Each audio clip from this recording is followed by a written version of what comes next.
با نام خدا و عرض سلام خوشم به جوری دیگه از طریق جناب ما امشب که هست یک بازی مهم از افغانستان مقابل آمریکا و افغانستان بازی مسابقه شه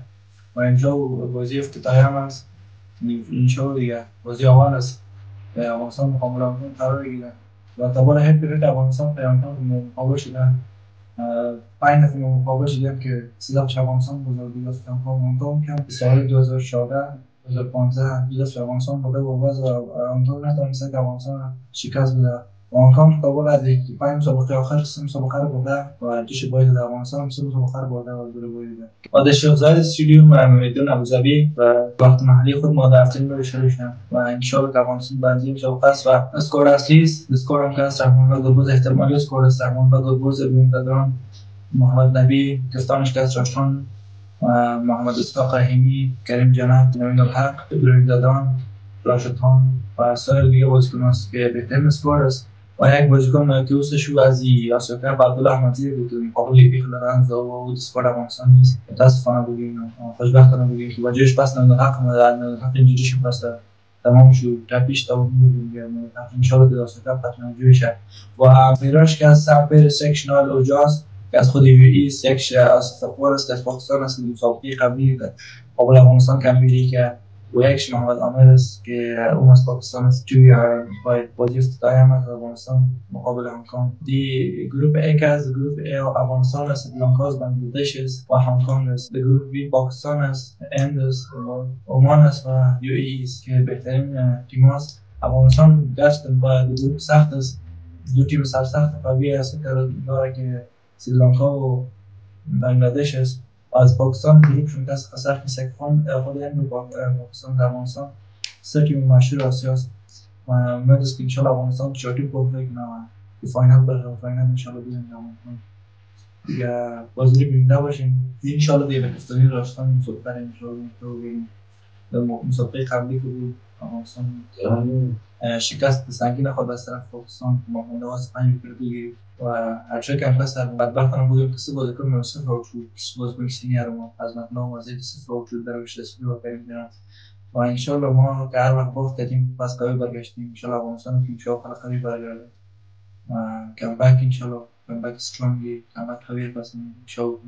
مرامون از دست میدیم و تیم ملی ما باید تشویق کنیم و دعا کنیم چون که آسیا کپ پیش دارم و مسابقه تری نیشن سریز بود مسابقه جانور با کمونه و اینا آسیا کپ نیست تو بعد از این مسابقه سخت شده از افغانستان آورد مسابقه ان شاء الله آسان است امکان داره احتمال داره که اسکور دوم تکمیل شه بودش بازیکن من تنها با چه که میشه قابل نیست باز مسابقه سریلانکا است که بنگلادش است و مسابقه سخت شده را و دوتنر معمولا اگه ببینیم در ترینیشن سریز مسابقه اول که بود ابراهیم گلبوز تکمیل بود بعد از اون که دیدم که دو کار نکنه نه ابراهیم گلبوز کرد بهترین میراث بهترین اوپنر از دنیا حتی ریکاردهای زیاد چون صرف شده دنیا و به نظر من که امشب هم ست قتل و رحمان الله گلبوز اسکورینگ دوپلینگ و به نظر شخصی من خودم نیست که رحمان الله گلبوز و ابراهیم دادران باید دوپلینگ میان بچه که بازی مهم از بازی در آسیا کپ از بازی سریز ها نیست ترینیشن سریز نیست که قتل باید دوپلینگ بیارن مشکل نیست اگه رحمان الله گلبوز دوپلینگ نمیاره که ابراهیم دادران قتل بیاره شاید رحمان الله گلبوز وان داون تکنه و معمولا بعضی درویش تسودی است و کریم جنت است محمد نبی است از مطلع مرزی است از مطلع مرزی دیگه یک چیز دیگه برای از مطلع مرزی دیگه باید از مطلع مرزی یا وان داون تکنه که اون بچه بازیکن هیتر است اگه در وقت دوپنره ما خوب کلی باید از مطلع مرزی در خانه چهارم یا پنجم تکنه اگه نرم زور چو یا نه تاپ آردر مزور چو مدل آردر از مطلع مرزی یا وان داون بیاره که اون دای پیلش هم میلخم میکرد و ده بالای اتک ما که باشه باید معمولا فضلات فرقی بالا کنه و از مطلع مرزی خدا کنه این حق چانس بگیره دیگه سابقه سپورت خواسته بالا دیگه شاید نوین الحق ده قدی فضلات فرقی یک دیگر باشه ده بالای اتک از مطلع مرزی خوب سوینگ دیدن دواره موبین انشالله ما محمد نبی نورحمد و راشد خان نداریم که آواره موبین منتکی کنم مهم آواره اول است آواره اول که فضلات ما خوب انجام داد دیگه مدل آور یا آواره موبین راشد خان محمد نبی اینا خوب انجام دادن و از من اشتباهی کردم مدیست که آواره آخر فضلات ما زیاد کننده باید سرزی کار شود کچ ما بالنگ ما که از همین دستان از باید سری بازیکنان زیاد کار کنن زیاد تمرکز کنن که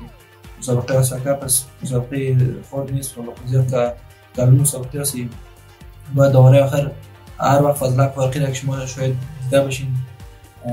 دوباره آخر زیاد رنجیده، دوباره آخر باید یاد کرد یا صحبت کنن یا انشاءالله نوین الحق هم جور شه. یک خیلی خطرناک ترین اسکواد به نظر من که انشاءالله از افغانستان است و انشاءالله به امید پیروزی افغانستان. انشاءالله ما لایف می‌بینیم دیگه، ما هم از طریق چینل یوتیوب و فیسبوک می‌بینید باشین. خداحافظ.